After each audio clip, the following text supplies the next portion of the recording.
The Easy Strips dies is actually just one big, huge die, and the length of it is 7 1/4. So it's going to span the entire length of a 5x7 card front, or there's enough length for all of these strips that you can really do some fun things on the front of an A2 card, putting things at a diagonal or whatnot.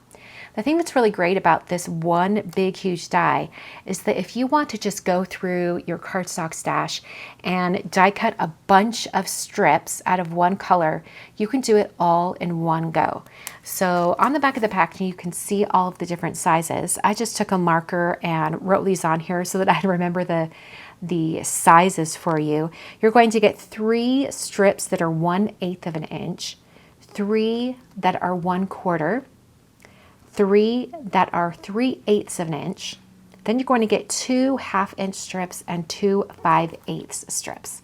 So this is really great. I love all of these different widths for these strips, and it really lends itself to doing some really fun techniques. So let's look at a few cards that I made using the Easy Strips dies.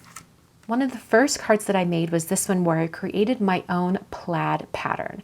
Now I had to do some creative kind of engineering in my head trying to get this just right. But you can see here it's enough length that I can put these at a diagonal across an A2 card front. And hopefully I'm going to be sharing how I created this card over at my YouTube channel sometime soon, because I did do some creative things to get this looking just right. I had to be patient and it was time consuming, but I really love how it turned out in the end. For this card, I took I think it was the 1/4-inch strips, or maybe even the 3/8, no, I think that's 1/4. And I created a strip of all of those colors put together and then die cut the sending word out all at once. Just a little tip for you if you want to try something like that. Adhere all of your colorful strips of cardstock to a very thin paper. You need it just thick enough to keep everything together. That will help you get the die cut just right.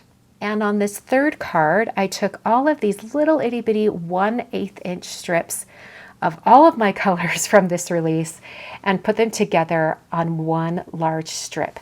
It gave a nice colorful background to put that white die cut on top. So this is the Easy Strips dies, and I'm going to show you how many strips I have left over after cutting everything out. Look at all of these strips. I'm going to go through and section them out by color, and then I can store them with that particular color of cardstock. I was able to cut out all of these in a short amount of time, and then I can just have them on hand for whenever I want to break them out and start creating.